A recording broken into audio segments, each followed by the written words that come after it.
For some hikers, the biggest, most dangerous things to worry about on the trail are bears or mountain lions. Here in the UK, however, the most dangerous thing we have to worry about is actually about the size of a sesame seed. Let's talk about ticks, why hikers need to worry about them, and what we can do to keep ourselves safe. So, what are ticks? All of these, apart from this one, are ticks. This one, the Ixodes ricinus, I think is pronounced, or the sheep tick, is the most common in Britain, so this is the one that I'm going to be talking about the most in this video. They're arachnids, all ticks, not just this one, meaning they're related to things like spiders. And like their cousins, they have 8 legs, eventually. Ticks actually start out with 6 and eventually grow the other legs once they've drank enough blood. That's right, in case you didn't know, Big Vampire has horribly slandered bats, and ticks are actually the real menace. The reason they affect hikers more than other people is because we walk right through their hunting ground. They climb to the top of grasses and plants, just waiting for a hiker or a dog or a hiker's dog to brush past, when they'll grab onto them,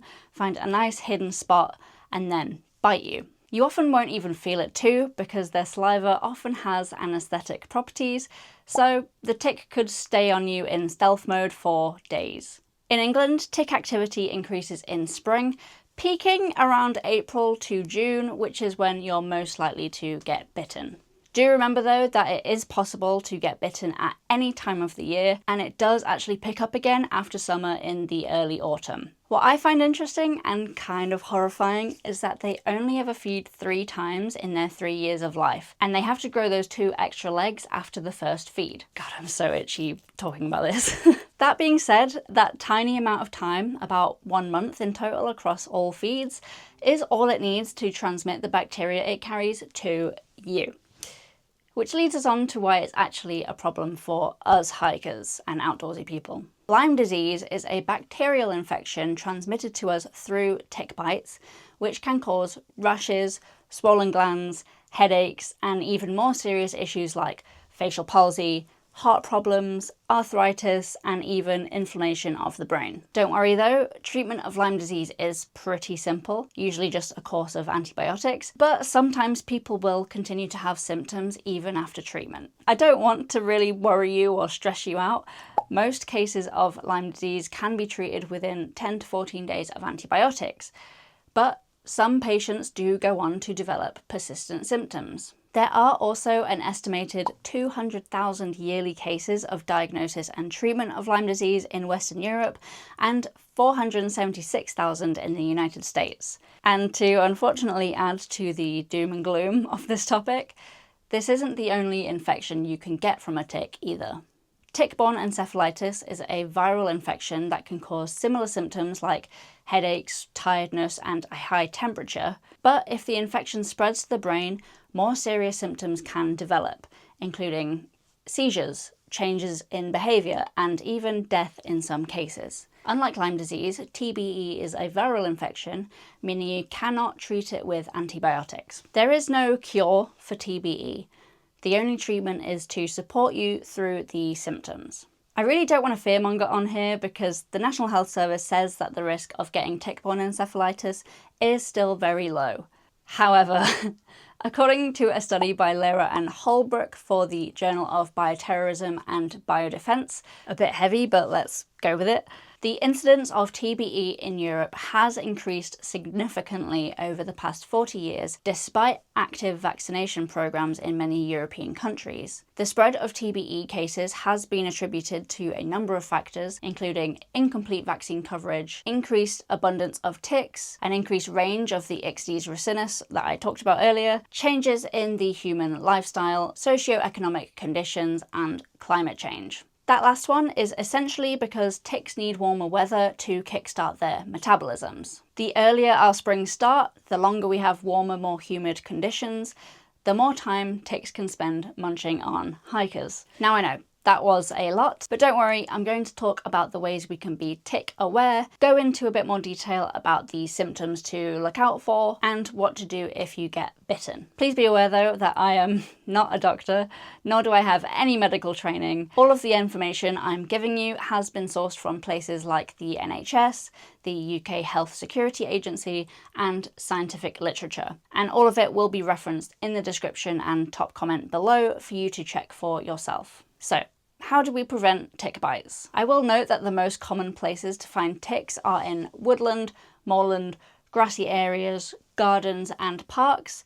A lot of these are commonly frequented by hikers, but obviously I'm not going to say you should avoid these in the spring because we'd be missing out on one of the best seasons to hike, in my opinion. But there are some things we can do to help prevent tick bites when we do wander through these places. Number one is regularly checking clothing and exposed skin for ticks that might be crawling on you and brushing them off immediately. A little tip for this, carry a small mirror or use your phone camera to check hard to see spots. They will go for little crevices like the back of your knees or sometimes even behind your ears apparently where the skin is thinner. Those places are pretty hard to check without a mirror, so if possible it's always easier to just ask someone to look for you, but phone cameras or mirrors can be handy if you're going solo. 2 is walking on clearly defined paths to avoid brushing against vegetation where ticks may be present. 3, wearing light coloured clothing so that ticks crawling on clothing can be spotted more easily and brushed off immediately. I know, I tend to wear either all black or like dark green like this, which is exactly not the colour you want to wear. I can hardly see myself in this. I don't know how I would find a tick. Little camo joke for you there. Number 4 is using an insect repellent, for example DEET, that can repel ticks and prevent them from climbing onto clothing or attaching to skin. Number 5 is wearing long trousers and tucking them into your socks. I know, not ideal. And long sleeve tops to reduce the direct exposure of ticks to your skin, making it more difficult for them to find a suitable area to attach. Just a note on this one, ticks can still make their way onto your clothes and attach themselves there. It's important to check these too and remove any ticks before you put them through the washing machine. And number 6, don't forget to check your pets too. And I guess your kids and your friends. Okay, I think this kind of counts as preservation, so I'm sticking it in this list too, but something to keep in mind is that ticks can be more dangerous in different places, and it's important to do your research before you go travelling, especially if you're going to areas like Central, Eastern and Northern Europe, Asia and Siberia. In Asia, TBE can be fatal in up to 20% of cases. The general advice for people travelling to countries where infection is more common, especially if you're planning on doing outdoorsy things, is to get the TBE vaccine. Okay, so what should you do if you get bitten by a tick? Well, I did find conflicting information about whether or not the transmission risk increases the longer a tick is feeding. This study, Lyme borreliosis, a review of data on transmission time after tick attachment by Michael J. Cook, concludes that there isn't strong evidence to say that removing a tick within 48 hours will guarantee protection from Lyme, and that it's difficult to study this in the real world due to the fact that it's just really hard to accurately record attachment time because of the anaesthetic saliva. I know, we're back to the saliva again. The Be Tick Aware Toolkit, on the other hand, states that evidence suggests LD transmission risk increases the longer a tick is feeding. Other tick-borne pathogens may transmit more quickly than the Lyme bacterium, so prompt and correct tick removal is an important way to reduce the risk of all tick-borne diseases. Either way, both sources advise to remove the tick as soon as you can, but don't rely on attachment time to decide whether or not you've been infected. You should monitor your symptoms and go to the doctors if you think you need to. How do you remove a tick, you say? I'm glad you asked. Step 1 is get a tick removal device like these, or get some precision tweezers like these in my beauty guru era. You can usually find tick removal tweezers like these in pet shops, vets, outdoors shops, pharmacies, and of course all of the usual online shops too. I'm pretty sure as a child I was only ever using tweezers, or at least my mum was. But as an adult I have started packing these because they're like really lightweight. I don't have a tick to hand, so I'm going to be using the sesame seed I produced earlier. So step 2 would be to use the tool and gently grip the tick as close to the skin as possible. Step 3 is then pull steadily away from the skin without crushing the tick. Step 4 is wash your skin with water and soap afterwards, and step 5 is apply an antiseptic cream to the skin around the bite. Once you've removed the tick, monitor the area where you were bitten. The NHS say that you do not need to speak to your GP if you've been bitten and have no symptoms. You might have noticed that none of those steps involved a match or a twisting motion. There are quite a few myths around ticks that I was definitely told as a child that I thought I'd expel while I'm here. The first was that you should twist as you pull the tick off, and that it was the end of the world if the tick's mouth or head broke off into your skin when you pulled it off. Well, the twisting can make it more likely for it to break off, so it's best to just pull straight up. And while the mouthpieces breaking off can increase the risk of infection, it's not actually that big a deal, and they should naturally fall out after some time. Obviously, just monitor it as you would normally. The second and third, I guess, was that you should burn it with a recently lit match. That was the big one that I remember.